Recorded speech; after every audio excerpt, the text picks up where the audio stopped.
ታሪካችን የሚጀምረው አንድ የገበያ ማዕከል ውስጥ አንድ ወታደር የተጠመደን ቦምብ ለማክሸፍ ሲሞክር ነው። እዛም የታሪካችን ዋና ገጸ ባህሪ ሳማር በሞተር ሳይክሉ ይመጣል። ሳማርን በጣም ደፋርና ስልጡን የሆነ የቦምብ አክሻፊ ወታደር ነው። የሳማር ባልደረባም ሳማር ምንም አይነት የመከላከያ ልብስ ሳይለብስ ወደ ቦምቡ በመምጣቱ ይገረማል። ሳማር ግን በችሎታው በጣም ስለሚያምንና ሞትን የማይፈራ ሰው ስለሆነ የመከላከያ ልብስ አይለብስም። በጣም ጎበዝም ስለሆነ እዚህ ቦምብ ጋር ከመምጣቱ በፊት ሌሎች 97 ቦምቦችን ያለምንም ችግር አክሽፎ ነው የመጣው። ይህም ቦምብ 98ኛው ቦምብ ሲሆን ሳማር ቦምቡን በቀላሉና በስልት ያከሽፈዋል። ከዛም ሳማር ገበያው እንደገና እንዲከፈት ካዘዘ በኋላ ሞተር ሳይክሉን አስነስቶ ይሄዳል።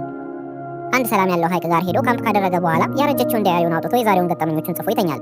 ጠዋትም ላይ አኪራ የምትባል ልጅ ወደ ሐይቁ ስትሮጥ እናያለን። ልብሷንም አውልቃ ሐይቁ ውስጥ ለመዋኘት ከገባች በኋላ ሐይቁ ካሰበችው በላይ ጥልቅ ስለነበረ መስመጥ ትጀምራለች። አኪራም በድንጋጤ የእርዳታ ጥሪ ስታደርግ ሳማር መጥቶ ያድናታል። ጃኬቱንም አልብሷት ትኩስ ነገር ከሰጣት በኋላ ለማመስገኛ ሰዓት እንኳን ሳይሰጣት ሞተር ሳይክሉን አስነስቶ ይሄዳል።